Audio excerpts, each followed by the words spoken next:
Hey teachers, have you ever felt like explaining proficiency-based grading to parents is harder than surviving a Monday after a 3-day weekend? Yeah, I get it.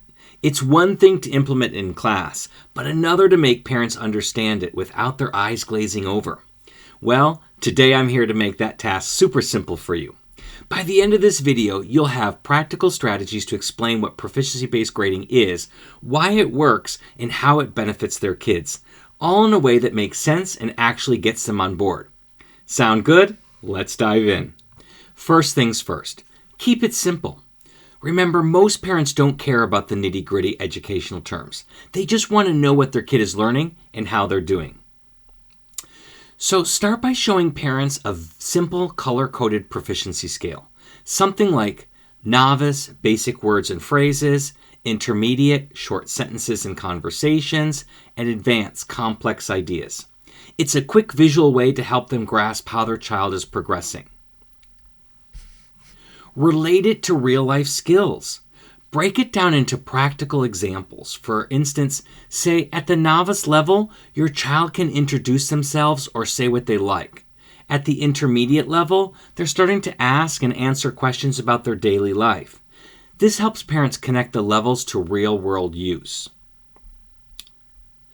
Now swap out terms like formative assessment with something like, it's like practice drills before the big game. Parents appreciate language they can relate to, and it keeps things less intimidating. All right, now that parents get the basics, the next step is helping them shift from focusing on grades to focusing on growth. Highlight progress over perfection. Show them concrete examples of their child's work. Maybe you have a short paragraph they wrote in September versus one they wrote now. Seeing that improvement speaks volumes. And share feedback examples. Parents don't always know what proficiency-based feedback looks like, so show them. For example, instead of saying a B+, you can say your child is now writing in complete sentences and expressing opinions in Spanish. It's more meaningful. And discuss long-term goals.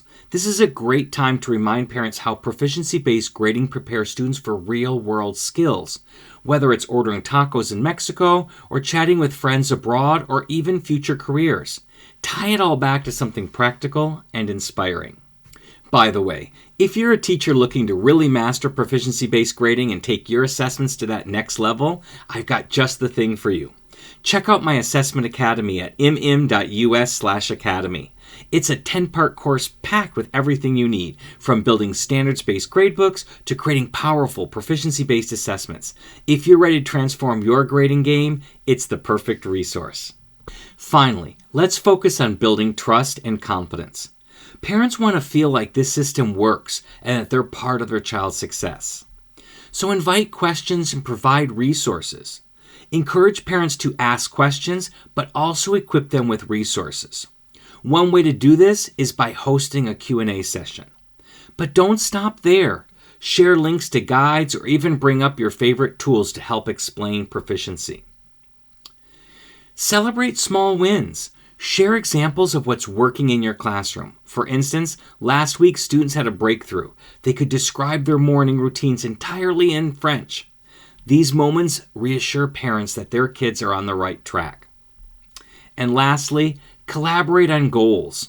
Offer parents simple suggestions like encouraging daily exposure to target language through apps, shows, or podcasts. This helps them feel part of the journey and gives them easy ways to contribute to their child's growth. So there you have it. Explaining proficiency-based grading to parents doesn't have to feel like climbing a mountain. Use visuals, focus on growth, and bring parents into the process. It's all about making it simple and relatable. Now I want to hear from you. What's been your biggest challenge when talking to parents about proficiency-based grading? Let me know in the comments below. I'd love to help.